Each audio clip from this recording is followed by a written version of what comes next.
there's some military movies coming out in 2022. Some of them are out. Some of them are still coming out. Why don't you talk to us what we should be anticipating? Well, let's have a rerun from our conversation last year. So the biggest military movie we're waiting for in 2022 is still Top Gun Maverick. We've been waiting for years, and that movie's I think it's on its 6th official release date now, but we're looking at Memorial Day weekend now, and I know a few people have seen it. A lot of us are dying to see it. There are a lot of promises about the quality of the air battle scenes and the camera technology they use to capture those scenes. So at the very least, I'm expecting a very spectacular looking movie. I'm not sure how you tell the story of Captain Pete Mitchell 30 years on. It's hard to believe he's still affiliated with Top Gun, but it is a fictional movie. So we'll see what happened to Tom Cruise and Pete Mitchell, Maverick, sometime later this spring. It's always hard to take an icon and resurrect it, and particularly one, as you say, 3 decades later, we're going to give you a sequel. I'm not sure. But we'll see. We're looking forward to that. What else is out there, James, that we ought to be looking at?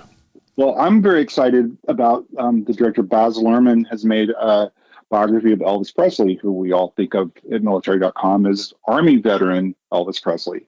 And his service in Germany is a really critical moment in his life because that's where he met his future wife Priscilla, who was the daughter of an Air Force officer. And even though it's a brief moment in the trailer that's out there now, we do see Elvis in uniform making eyes at Priscilla. So I hope we'll see that part of the story. It's hard to put that man's life into a 2-hour movie, but that'll be coming this summer. And we get another Mission Impossible movie this fall. And those are espionage movies that aren't strictly military, but, many of the characters in the Mission Impossible series are veterans or military connected. And at least at military.com, we like to count our James Bonds and Mission Impossible spy movies as part of our coverage. So and we love all the gadgets, right? It's Mission Impossible and James Bond those movies wouldn't be half the fun if you didn't have all the gadgets, and that's what we all look at it. Boy, I bet that shows up somewhere in the real world. Also really exciting for those of us who read military thriller fiction, Mark Greeny's character, the Gray Man, has finally made it to the screen after more than a decade. The Russo brothers, who directed most of the really big Marvel movies, including Avengers Endgame, have made a movie with Chris Evans and Ryan Gosling as the Gray Man.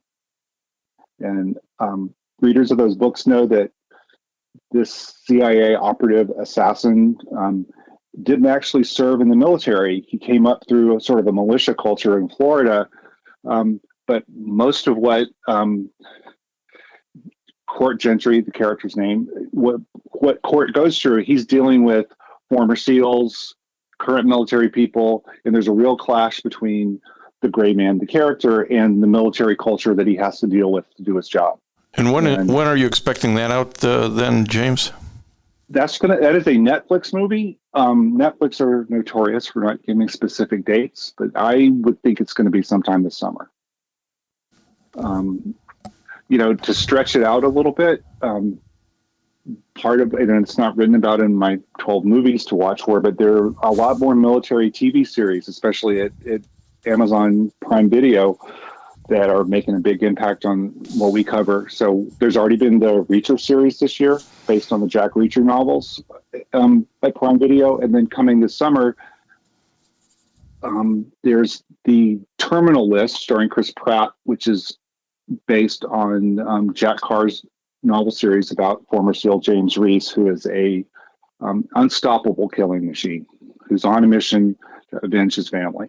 And I would think that Netflix and Prime Video are going to try to not put the Gray Man and the Terminal List out at the exact same time, but we'll see both of those this summer.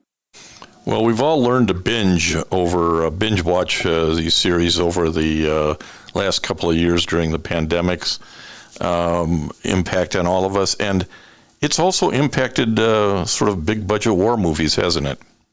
Listen to this full episode and more on the Apple Podcasts app, Blog Talk Radio, Google Podcasts, or iHeartRadio. And now streaming on Amazon Music, Audible, and Spotify.